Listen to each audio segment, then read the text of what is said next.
Good day, everybody.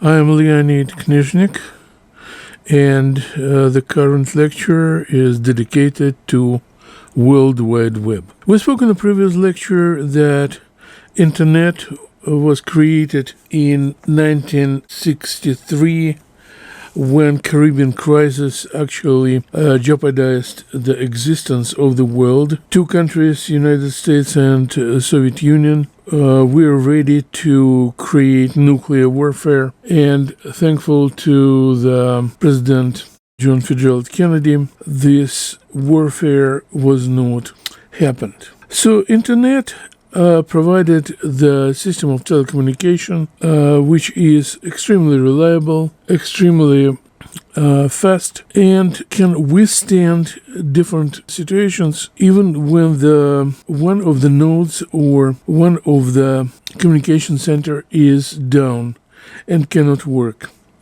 How that happened, I will remind you, folks. If this is a country diagram, I will try to recreate United States according to my memory. Different cities is a placeholders for placing the communication centers. Communication centers are powerful telecommunication facilities connected with computers. And all of these telecommunication centers are connected to each other. So that is a real network which actually allows each computer to be involved in telecommunication process. I will not show you all of these connections because they are hypothetical, and in reality that is different communication lines. But the principle is still the same. Communication facilities, communication centers, and protocols.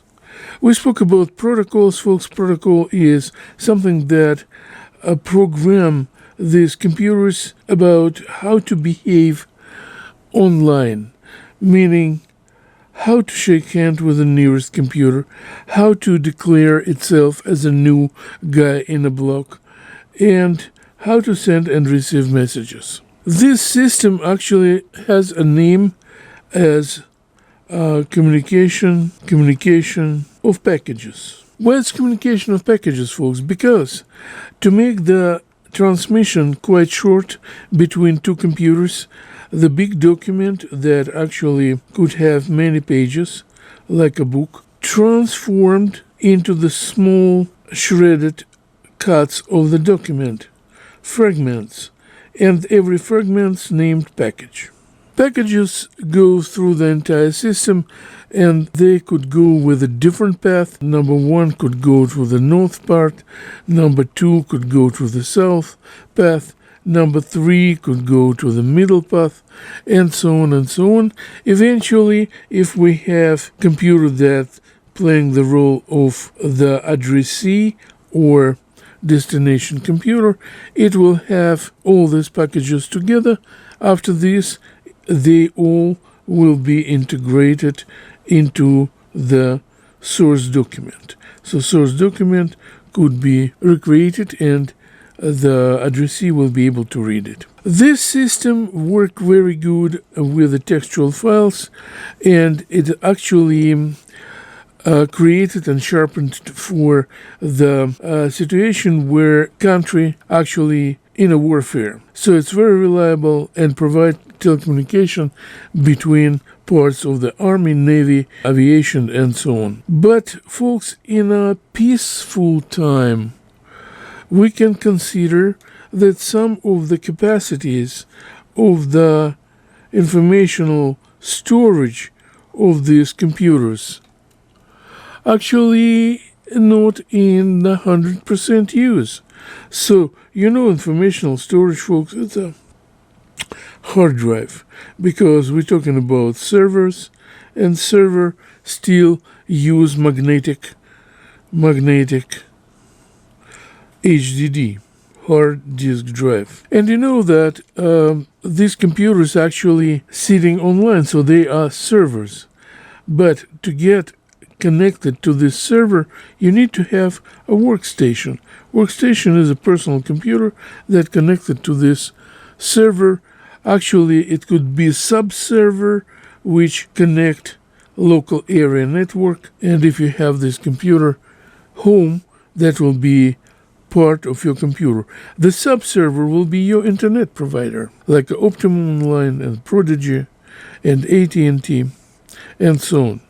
Hard disk drive, folks, it's a really magnetic disk, and regular capacity of the hard drive for the server could be more than 200 terabyte. And all of these hard drives, they goes to be connected through the so-called rack, and all of these hard drives are protected from malfunction.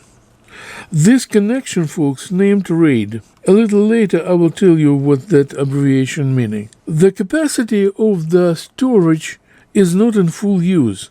In a peaceful time, it may be 20% of the usage. And people who exploiting this system, they start to figure out that the capacity of this storage could be used for some kind of peaceful purposes. What kind?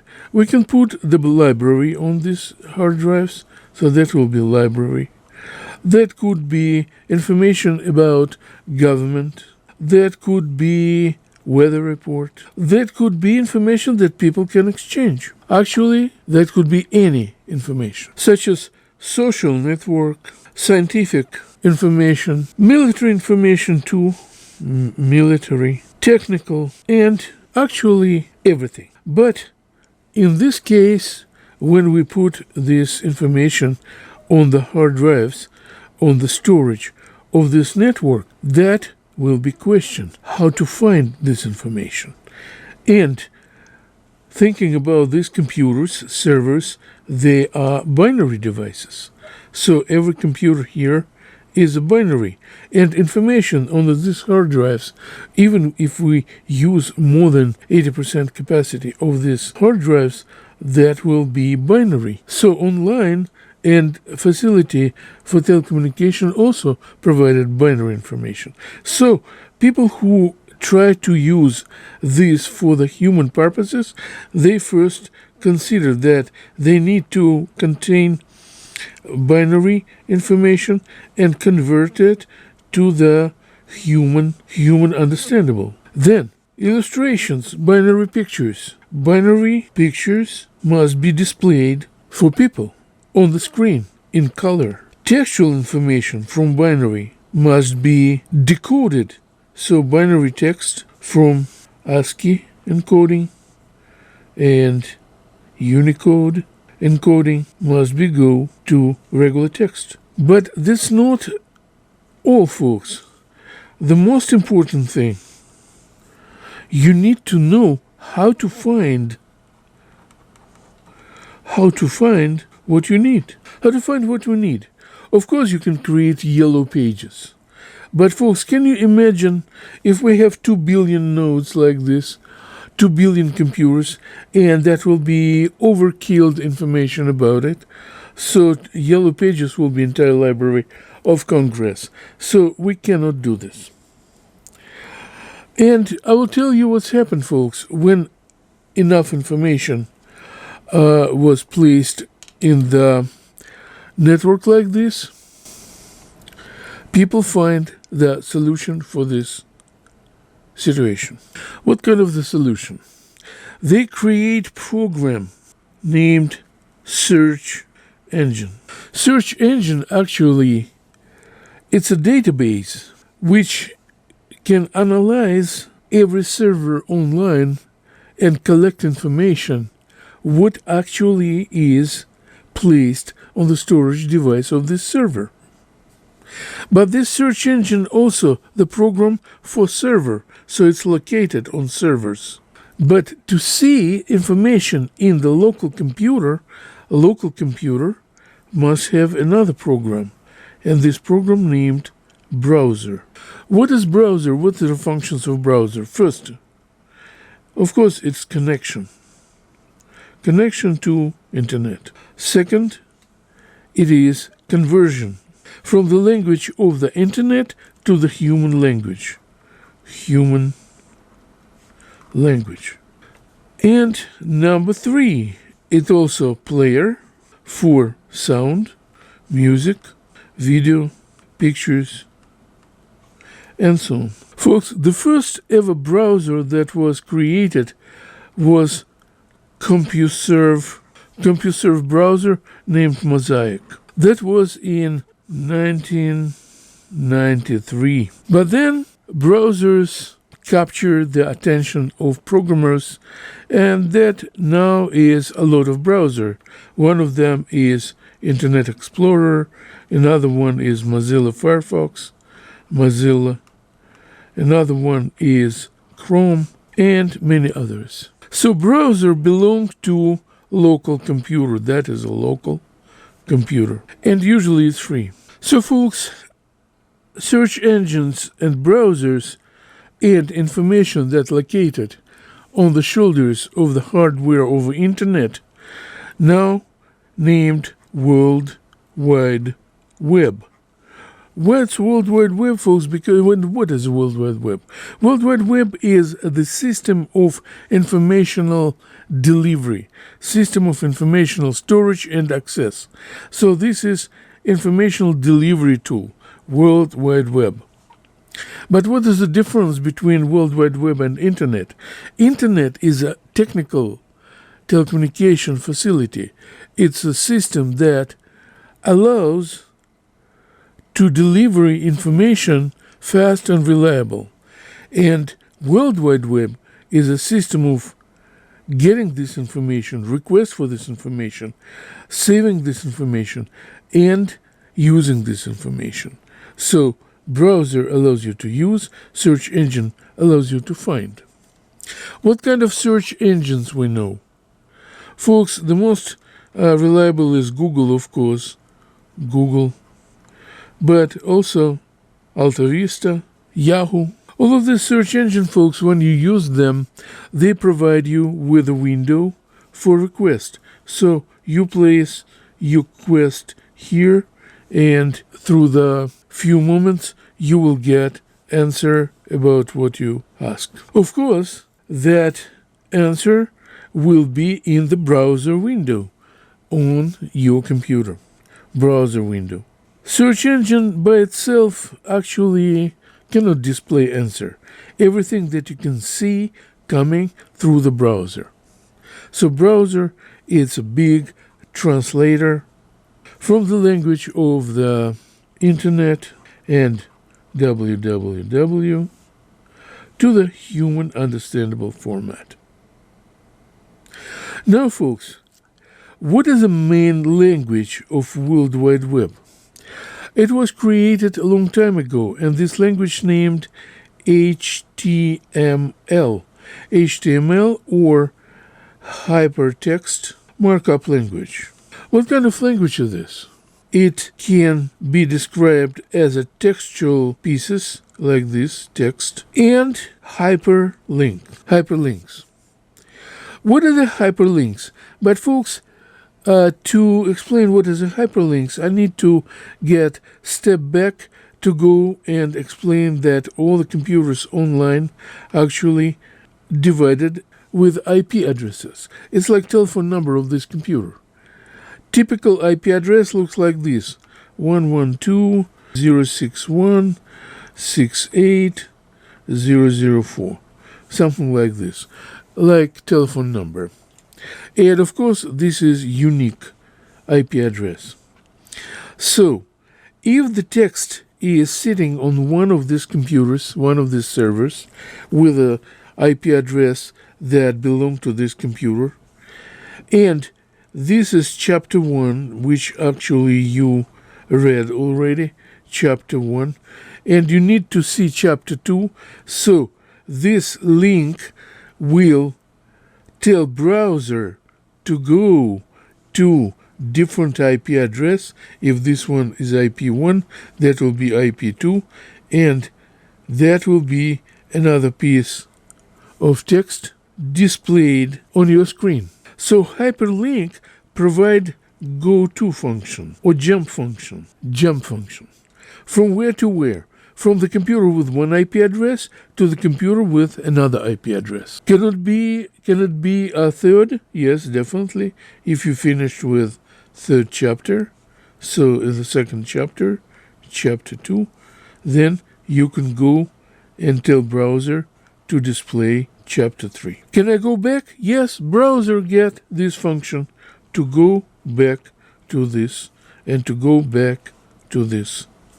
Back and forth, jump and jump back. Folks, people who designed the World Wide Web, they were thinking about how to make resources easier to find. And then they tried to exchange IP address where information is actually located to the different name, and they name it URL. URL, folks, is uniformed resource locator. Typical format of URL looks like this: HTTP, then colon, /. Then you mark up that this is www. Then the URL name, and extension, URL. So, folks, www.http medgariscollege.cuny.edu is typical form of URL. When you look for a certain URL from the search engine or in browser, where you will be able, when you use it, to type URL name, HTTP playing role of indication of the protocol. So HTTP is a program named protocol that actually make possible your computer to understand HTML. What is this? This is Hypertext Transfer Protocol. Sometimes you can see HTTPS. Folks, that is secure protocol. This is a special measure to make it non-breakable code that used by banks, secret agencies, militaries, and so on. So, overall, folks, we now have the giant resource of information, the pool of information that actually placing itself on the shoulders of the technical availability that provided by internet. So that is an internet technical skeleton which actually provide telecommunication, and that is huge cloud of information that you can use to get anything about anything. So if this is internet telecommunication basis, so this is World Wide Web, which is informational pool that actually accessible, that is system for informational delivery and system for entertainment, scientific, informational, governmental, and everything else. So that is really benefits of usage of the internet as a system for telecommunication. Now, folks, what I would like to tell you about the project. People who know HTML, they can actually create their website. What is a website, folks? Website is a graphically created portal that can be displayed in a browser. And definitely it's defined by URL. URL is what actually make it pronounceable. You can say, this www.msc.cuny.edu. So in a browser, that will look like our college. What is my project is? Even if we don't know HTML as language, but you can get the course which been teaching Medgar and website creation. So I will be able to teach you how to make your personal website just using word processor, MS Word. Why I can use it? Because if I create text and I can insert hyperlinks in this text, Microsoft Word can convert it to HTML. So folks, when it converted to HTML, is it website already? No and no. Because what you created, folks, it's located on the local computer, on your computer. But to have this publicly accessible, meaning when people can see it, you need to find the placeholder. Otherwise, you need to find hosting server, because only server online is visible for other people. How to find it? You can browse free web hosting. And what you need to do with your HTML, you need to take this code and upload it to the specific address. Definitely www, World Wide Web, is also commercial. But if you really would like to create commercial website, you will be able to do this, but paying money for that. Now, consider that you made your website, that is a code of your website, HTML code, and you know how to upload it, and you already did uploading. Is that website already happened? No, because you need to find and register your URL. Register your URL. That is a bunch of registers of URL. So when you design your own name, for example, like this, www.tennis.com, and when you would like to register this name, you will find out that this name already occupied. And the simpler this name, more money it costs.